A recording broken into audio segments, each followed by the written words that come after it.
반갑습니다. 좋은 아침입니다. 찬송가 488장 찬송 드리겠습니다.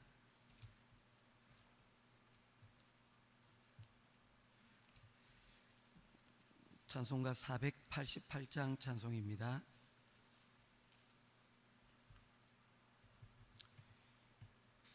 이 몸의 소망 무언가 우리 주 예수뿐일세.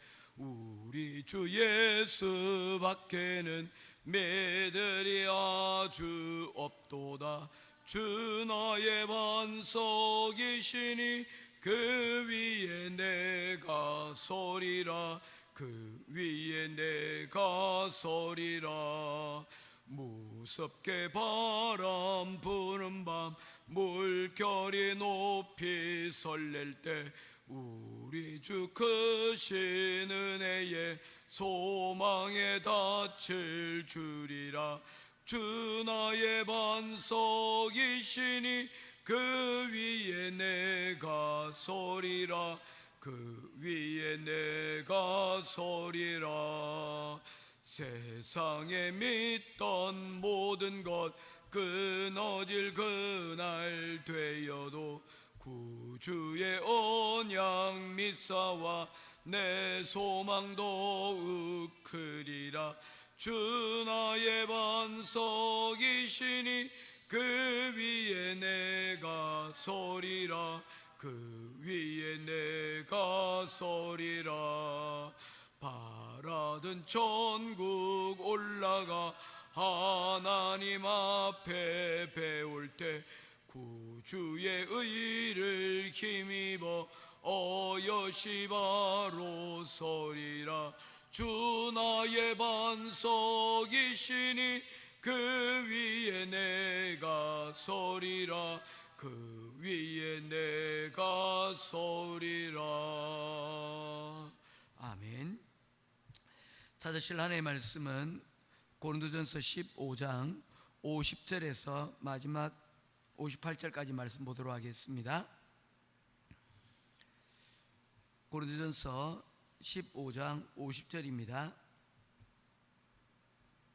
한 절씩 교도하며 보겠습니다. 형제들아, 내가 이것을 말하노니 혈과 육은 하나님 나라를 이어받을 수 없고 또한 썩는 것은 썩지 아니하는 것을 유업으로 받지 못하느니라.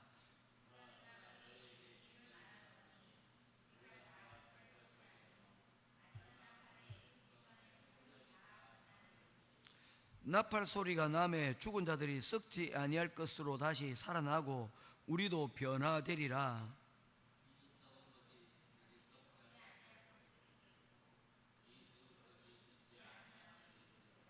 이 썩을 것이 썩지 아니함을 입고 이 죽을 것이 죽지 아니함을 입을 때에는 사망을 삼키고 이기리라고 기록된 말씀이 이루어지리라.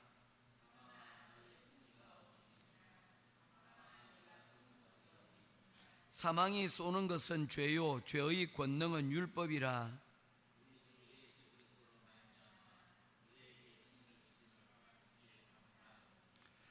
58절 같이 보겠습니다. 그러므로 내 사랑하는 형제들아, 견실하며 흔들리지 말고 항상 주의 일에 더욱 힘쓰는 자들이 되라. 이는 너희 수고가 주 안에서 헛되지 않은 줄 알미라. 아멘. 어제 말씀의 마지막 끝에 던킨 도나츠 이야기를 하였습니다. 부활신앙은 우리가 기대하는 것과 보다 훨씬 더 큰 은혜를 입게 된다라고 말씀을 하였습니다. 우리가 부활신앙을 믿기에 이 부활신앙을 가지게 되어지면 우리의 지금 살아가고 희생하고 수고하는 모든 것들이 다 헛되고 끝이 날 줄 알지만 그렇지 않다는 것입니다. 그 외에 영광이 우리 가운데 있다는 것을 성경은 우리들에게 말씀을 하고 있습니다. 부활하신 예수님의 이야기를 잠깐 시작을 하려고 합니다. 부활하신 예수님께서 제자들을 만나셨을 때에 그들에게 하신 첫 번째 말씀은 너희에게 평안이 있을지어다 라고 말씀을 하셨습니다. 왜냐하면 그들에게 이 평안이 없었기 때문입니다. 그들이 여전히 두려움에 있었기 때문입니다. 왜냐하면 예수께서 죽으셨기에 그들에게 더 이상 희망도 소망도 없다라고 여겼기 때문입니다. 그래서 그들은 그 장래에 대해서 고민하였습니다. 두려움에 떨었습니다. 우리 앞날이 끝이 보이지 않고 혹은 우리가 예수님과 함께 다녔던 그 시간들로 인해서 우리에게도 핍박이 올 수 있다는 두려움이 그들 가운데 있었다는 것입니다. 그런 그곳에 예수님께서 찾아가셔서 그들에게 평안을 말씀하시고 그리고 그들에게 꾸짖었습니다. 마가복음 16장 14절 말씀을 보면 두 가지를 꾸짖으셨는데, 하나는 믿음이 없는 것. 여러분, 믿음의 반대말은 불신앙이 아니고 믿음의 반대말은 염려와 두려움입니다. 염려와 두려움이 그것들 가운데 생겼던 것은 바로 예수 그리스도께서 고난 가운데 그리고 부활하실 것을 그들에게 말씀하였지만 그들이 믿지 아니하였기에 그들 가운데 이런 두려움이 찾아온 것입니다. 그래서 믿음 없는 것에 대해서 그들에게 꾸짖었습니다. 두 번째로 그들을 꾸짖었던 것은 그들의 마음이 완악한 것이었습니다. 사실 부활이라는 이런 아이디어가 어떻게 수용될 수가 있겠습니까? 우리가 많은 말들을 할 수는 있지만 어떤 말들 가운데는 우리가 도무지 수용할 수 없는, 믿을 수 없는 그런 말들도 있지 않습니까? 바로 이 부활의 사건이 어떤 이들에게는, 특별히 예수님의 제자들에게는, 예수님의 죽음을 보았던 목격자된 그들에게는 믿을 수 없는 것이었기에 그들은 마음이 문이 닫혀버렸습니다. 이 닫혀버린 상태를 가르쳐서 뭐라고 얘기합니까? 마음이 완악하다라고 이야기를 하는 것입니다. 이 마음이 완악하다는 것을 가장 잘 보여주는 것이 무엇이냐면 출애굽 당시의 바로의 모습입니다. 바로는 모세를 통하여 하나님에 대한 말씀을 들었습니다. 그는 쉽게 납득할 수가 없었습니다. 그에게는 많은 신들이 있었고, 그리고 바로라는 그 말 그 자체가 라의 아들이라는 그런 신의 아들이라는 그런 명칭을 가지고 있지 않습니까? 내가 곧 신의 아들인데 또 다른 신을 이야기하니 그것을 쉽게 납득할 수가 없었던 것입니다. 그런데 그 말을, 모세가 말한 그 신이 무엇인지를 그는 곧 알게 되었습니다. 애굽 땅에 10가지의 재앙들이 차례대로 일어나는 것들을 그가 보게 되었습니다. 그는 놀랍고 그런 두려움에 쌓이게 되었습니다. 아니, 도대체 어떤 신이기에 이렇게 한 번도 본 적 없는 이와 같은 일들이 그의 가운데서 일어나는지 정말 놀라울 따름이었습니다. 그런데 성경은 그곳에 대해서 뭐라고 얘기합니까? 바로가 완악해졌다라고 말씀을 하고 있습니다. 그래서 마음이 굳어져서 이 모세의 이야기를, 직접 일어나는 그 현상들을 보면서도 끝끝내 그의 마음이 열려지지 않은 상태에 있었다고 말씀을 하고 있는 것입니다. 우리 신앙도 마찬가지입니다. 성경에는 우리가 알아들을 수 있는 말과 우리가 이해할 수 있는 말들이 있습니다. 이것을 받아들인 데는 그다지 어렵지 않습니다. 이해할 수도 있고 또 어떤 것들은 내가 경험상 받아들일 수도 있는 것이기 때문입니다. 그런데 이 부활신앙의 문제에 부닥치게 되어지면 죽지만 진짜 다시 살아나요 라는 부분에 있어서 마음문을 끝내 열지 못하는 분이 있습니다. 그런 부분들의 여러분 모습들은 어떻습니까? 결국에는 그들의 신앙이 현실의 벽을 뛰어넘지 못하는 것을 보게 되집니다. 누군가 알아줬으면 좋겠고 내가 또 이해가 되었으면 좋겠고 이 현실적인 감각을 만족시켜 주었으면 좋겠는데, 이 부활신앙이라는 것은 우리의 현실적인 이 감각을 뛰어넘는 것이라고 바울 사도는 어제도 그렇게 말씀을 하였습니다. 왜냐하면 그가 다메섹에서 만난 그 예수 그리스도, 부활하신 예수 그리스도는 그의 감각을 뛰어넘는 것이었기 때문입니다. 낮이 밝은 가운데 그가 다메섹에서 예수를 믿는 자들을 핍박하기 위해서 갔는데 그 낮의 빛보다 더 강한 빛이, 그런 빛이 세상에 존재할까요? 여러분, 태양빛이 가장 강력한 것 아닙니까? 그 빛보다 더 강력한 빛이 그를 뭐하게 만들었습니까? 눈까지 멀게 만들었고, 그리고 그 부활하신 예수 그리스도의 능력으로 말미암아 그의 눈이 여러분 다시 떠지게 되었을 때, 그는 이제 현실의 감각적인 그 감각으로 사는 것이 아니라 그 감각을 뛰어넘는 부활하신 예수 그리스도의 능력을 그가 믿는 사람이 되었다는 것입니다. 그것이 그의 삶을 변화시켰던 것이죠. 부활의 능력이라는 것은 바로 그것입니다. 우리가 부활의 신앙을 가지고 있다는 것이 바로 그와 같다는 것입니다. 그래서 이 부활 신앙을 우리가 우리의 감각적으로는 이해할 수가 없지만, 이것을 바울 사도는 몇 가지 힌트를 통해서 이 부활 신앙에 대해서 우리들에게 말씀을 하고 있는 것이죠. 그것이 무엇입니까? 어제 말씀하셨던 씨앗과 나무의 비유입니다. 씨앗에는 이 나무가 될 만한 것들을, 여러분 그 가능성을, 포텐셜을 그곳에 가지고 있지만, 그 씨앗이 여러분 그 나무와 같은 그런 능력이 있다는 것을 알 수가 있습니까? 심을 때는 모른다는 것입니다. 그런데 심겨졌더니, 저기 무엇입니까? 땅에 심겨졌다는 것, 가리워졌다는 것은 죽은 것입니다. 죽고 난 이후에 그 씨앗 가운데서 무엇이 나타났다는 것입니까? 싹이 나고 그곳에서 여러분 숨겨져 있던 나무의 비밀이 그 씨앗으로부터 나오게 되었다는 것이죠. 이게 부활의 능력이라는 것입니다.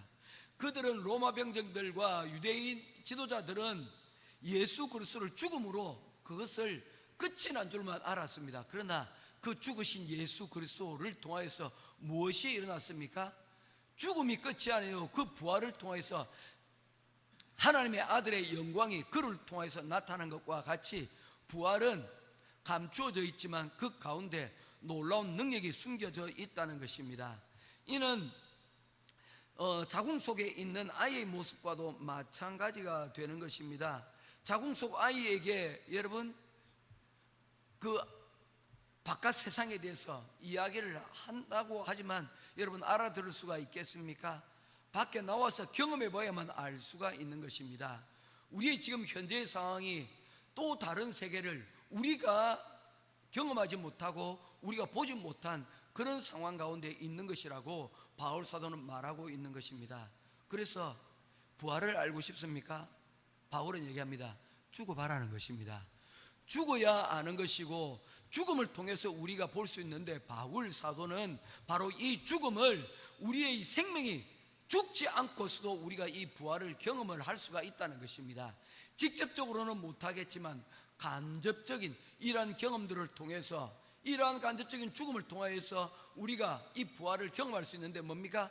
희생하고, 그리고 수고하고, 때로는 우리의 성격도 죽이고 우리의 인격들도 여러분 때로는 죽는 그런 경험들을 할 수 있지만, 그 가운데 그리스도의 보혈이 가운데 묻히게 되어지면 그를 통해서 다시 우리를 살리시는 그 하나님의 능력을 힘입게 될 것이라는 것입니다. 우리가 믿음을 가지고 이 세상을 살아가는 것이 쉽지가 않습니다. 때로는 우리의 가지고 있는 경험을 주게 될 때가 있어요. 우리의 생각들을 주게 될 때가 있습니다. 우리의 감각들을 주게 될 때가 있습니다. 그러나 그 죽이는 것 가운데 예수 그리스도가 나타나게 된다면 그 그리스도와 더불어 함께 부활하게 될 줄로 믿습니다. 이러한 부분들에 대해서 오늘 우리가 읽었던 고린도서 15장 53절 말씀에서는 다음과 같이 말씀을 하고 있습니다. 같이 읽도록 하겠습니다. 시작. 이 썩을 것이 반드시 썩지 아니할 것을 입겠고 이 죽을 것이 죽지 아니함을 입으리로다. 여러분, 이 죽고 또한 부활한다는 것을 마치 무엇에 비유를 하고 있습니까? 옷을 입고 옷을 벗는 것에 비유를 하고 있다는 것입니다. 바로 육체는 옷과 같다는 것입니다. 언젠가는 이 옷은, 우리의 이 옷들은 시간이 지나가면 결국에는 상하게 되어지고 더러워지고 결국에는 벗어야 될 것 아닙니까? 우리의 육체가 바로 이와 같다는 것입니다. 그런데 하나님께서 우리에게 부활의 그날에 새로운 옷을 입혀주시는데 바로 신령한 몸을 우리가 입게 된다는 것입니다. 어제 그러면서 말씀을 드렸지 않습니까? 권사님, 부활하시면 몇 살의 옷을 입고 싶으십니까? 이게 우리의 감각을 뛰어넘는 신령한 옷을 입게 될 것이라는 것입니다. 단지 10대로 돌아가고 싶어요, 20대로 돌아가고 싶어요가 아니라 우리가 상상할 수 없는 신령한 몸의 옷들을 우리가 입게 되어진다는 것입니다. 그 옷은 우리가 현재 입고 있는 우리가 육체와 더불어 부활할 것인데, 우리의 부활은 영의 부활만 얘기하는 것이 아니라 성경은 반드시 육체와 함께 부활할 것을 말씀하는데, 이 부활의 우리의 육신은 우리가 생각하고 있는, 우리가 지금 입고 있는 이 모습과는 분명히 다른 신령한 몸으로 부활할 것을 우리들에게 말씀을 하고 있는 것입니다. 바울 사도는 이러한 예들을 통하여서 우리들에게 이 부활이 어떤 것인가를 우리들에게 보여주고 힌트로 보여주고 있는 것입니다.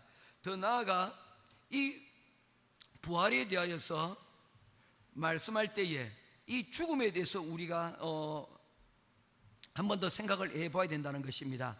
51절 52절입니다 51절 제가 읽겠습니다. 보라, 내가 너희에게 비밀을 말하노니 우리가 다 잠잘 것이 아니요 마지막 나팔에 순식간에 호련히 변화되리니. 52절 읽어주십시오.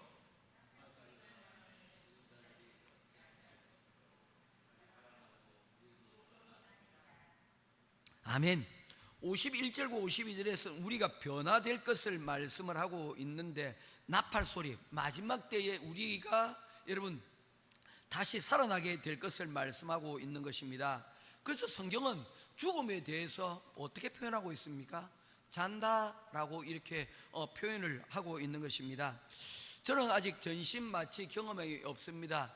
허리 시술을 한번 받기는 했는데, 그것도 이 허리 부분에만 국소적인 마취를 해서 다른 감각들은 깨어있는 상황이었습니다. 그런데 큰 수술을 앞두면 몸에 전신을 마취를 하게 되는 것이죠.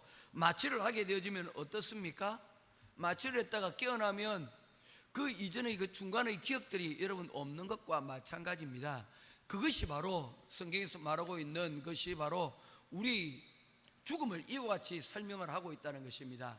우리가 전신 마취되어 있을 동안은 우리 감각이 없는 것 같지만, 결국에는 그 마취에서 깰 때에 그 시간이 얼마만큼 흘러갔는지도 모르고 그냥 깨는 것과 같이 우리가 죽지만 다시 하나님이 나팔 소리가 들려질 때에 우리가 깰 것이라는 것입니다. 이 나팔 소리라는 것이 반드시 여러분 나팔 소리가 들리는 것이 아니요, 바로 그 그리스도께서 우리에게 오실 때에 그 파수꾼의 나팔 소리들이 울리게 될 것이라는 것입니다.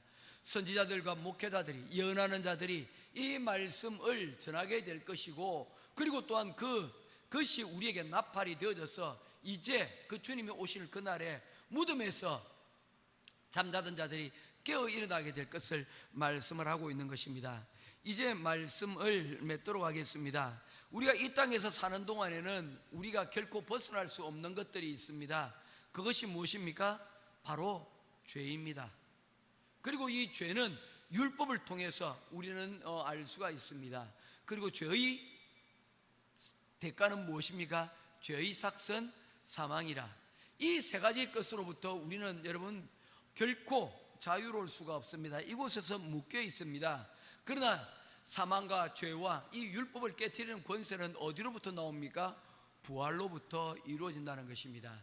우리가 부활신앙을 믿는다는 것은 사망의 권세를 깨트리는 것이고, 우리가 이 죄의 유혹을 깨트릴 수 있는 힘이 어디로부터 오는 것입니까?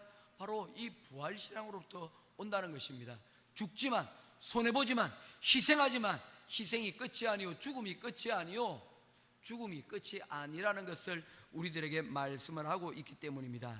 자, 이제 이 부활의 신앙을 가진 우리가 그러면 어떻게 살아야 될까요?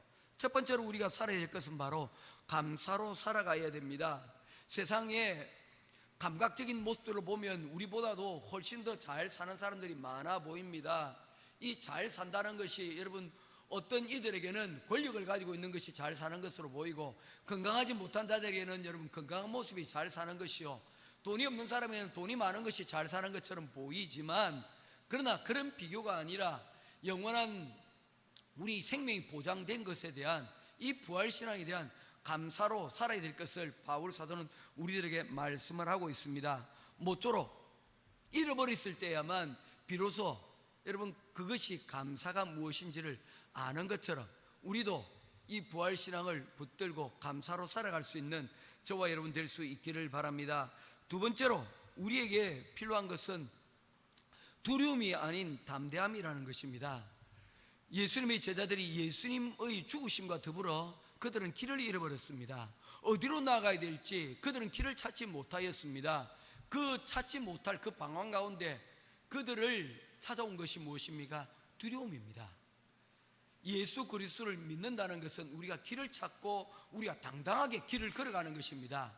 그런데 우리에게 가야 될 길을 잃어버렸습니다. 나침반을 잃어버렸습니다. 모르는 길 가운데서 우리가 어디로 가야 될지 방향을 잃어버린 상황에 있는 것이죠. 그러면 어떻게 됩니까? 그 가운데 두려움이 엄습하게 되는 것입니다. 우리에게 여러분 목표가 있습니까? 어디 목표입니까? 그리스도의 십자가를 넘어서서 주님이 부활하신 그 부활의 그 신앙의 자리까지 담대함으로 그곳을 향해서 쉼없이 걸어갈 수 있는, 당당하게 걸어갈 수 있는 저와 여러분 될 수 있기를 주님의 이름으로 축원드립니다. 넘어져도 어려워도 괜찮아. 우리가 하는 곳은 바른 길이요 그 길 끝에는 바로 이 부활하신 예수 그리스도께서 우리와 함께 하실 것이라는 그 믿음의 담대함이 저와 여러분 가운데 있기를 주님의 이름으로 부탁드립니다. 마지막 끝으로 이 부활신앙을 가진다는 것은 무엇이냐면요, 나만 누리는 것이 아니라 이 내가 누렸던 이 기쁨들을 어떻게 하는 것입니까? 함께 나누는 즐거움과 기쁨이 우리 가운데 있다는 것입니다. 우리가 2002년도 생각을 하시면 어떻습니까? 우리 장로님은 2002년도에 필리핀에 계셨습니까? 한국에 계셨습니까? 월드컵 한국에 계셨습니까? 예, 그러면 그때의 감정 혹시 생각나시죠? 우리 우루과이 계셨던 우리 에콰도르입니까? 예, 그 2002년도에 에콰도르에 있었습니까? 아니면 한국에 계셨습니까? 아, 제가 너무 멀리 봤군요. 2002년도 벌써 23년이 그렇네요. 23년이 지났네요. 예. 우리 그때 혹시 기억이 한번 떠오르십니까? 기억이 없으십니까? 기억이 있지 않습니까? 그 다 모여서 이렇게 광장에서 소리치고 외치고 했던 그 순간들 있지 않습니까? 그때 그 신화를 이끌었던 히딩크 감독이 선수를 선발할 때에 그 당시에 해왔던 그 모든 관리들을 다 깨뜨렸습니다.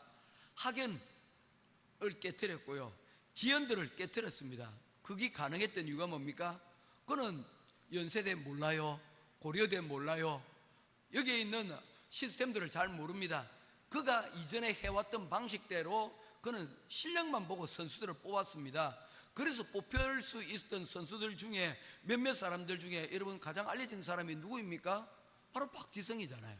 박지성을 발굴하고요, 송종국을 발굴하고요, 그 당시로서는 기준에서는 그들은 국가대표로 선발될 수가 없는 사람들이었습니다. 그런데 오직 실력만 보니까 그들이 가능성이 보였고 그들을 뽑아서 발탁해서 4강의 신화를 여러분 이룰 수가 있었지 않습니까? 우리가 이와 같다는 것입니다. 부활의 신앙을 우리가 가지게 되어지면 우리가 그들을, 이게 믿음을 우리가 선물로 줄 수는 없어요. 그렇지 않습니까? 그러나 우리가 할 수 있는 것은 무엇입니까? 히딩크처럼 예수님을 만날 수 있는 기회는 우리가 줄 수가 있잖아요. 국가대표로 발탁은 할 수가 있잖아요. 그죠? 그들이 그곳에서 경기에 뛰는 그것은 그 다음 문제이지 않습니까? 그래서 우리가 부활신앙을 가졌다는 것은 예수 그리스도를 만나지 못한, 부활의 신앙을 가지지 못한 또한 누군가에게 우리가 그들에게 예수 그리스도를 만날 기회를 주는 것, 이것이 바로 어쩌면 위대한 그리스도의 제자로서의 일이 될 것이라는 것입니다. 말씀을 맺습니다. 부활은 2000년 전에 이야기로 끝이 나는 것이 아닙니다. 현재의 불안을 가지고 살아가는 우리들에게 이것은 소망이 될 것이고, 이것은 우리에게 감사가 되어지고 두려움을 이겨내고 당당하게 걸어갈 수 있는, 그리고 또한 여전히 우리가 아닌 두려움에 있는, 갈 곳을 몰라하는 이들에게 새로운 이정표를 안겨다 줄 수 있는 일이 될 것입니다. 모쪼록 주님이 주신 부활의 그 믿음으로 세상에 두려움이 아닌 여유를 가지고 믿음 가운데서 날마다 승리하는 저와 여러분 될 수 있기를 주님의 이름으로 축원드립니다. 기도하겠습니다. 고마우신 아버지 하나님, 은혜와 사랑을 감사를 드립니다. 우리가 지난 5일 동안 이 부활신앙에 대해서 우리가 말씀을 살펴보았습니다. 바울 사도는 고린도 교회의 문제를 풀 수 있는 가장 중요한 신앙을 이 부활신앙에서 찾았습니다. 바로 이 부활신앙으로 우리가 다시금 무장되게 하여 주시옵소서. 우리가 세상을 살아가면서 세상에 일어나는 이 감각적인 일들, 현실의 눈앞에 보이는 일들로 인하여 우리가 때로는 두렵고 우리가 때로는 힘들어할 때가 많이 있습니다. 하나님, 우리를 불쌍히 여겨주시고 우리로 하여금 이러한 연약함 가운데 우리가 살아가는 것이 아니라, 두려움 가운데 우리가 놓이는 것이 아니라 그리스도의 부활의 신앙을 붙들고 주님 주시는 그 은혜 가운데서 하나님, 우리가 살아갈 수 있도록 인도하여 주시옵소서. 담대하게 살아갈 수 있도록 인도하여 주시옵시고, 감사함으로 살아갈 수 있도록 인도하시고, 또한 예수님의 만날 기회를, 또한 두려움을 가진 자들에게 전하는 그러한 믿음의 앞선 자들이 되게 하여 주시옵소서. 오늘도 우리에게 주신 말씀 붙들고 부활의 신앙으로 날마다 승리하는 우리의 삶을 살아가는 저희들 되게 하여 주시옵소서. 할렐루야. 감사드리며 우리 주 예수 그리스도 이름으로 간절히 기도드리옵나이다. 아멘. 하늘에 계신 우리 아버지여, 이름이 거룩히 여김을 받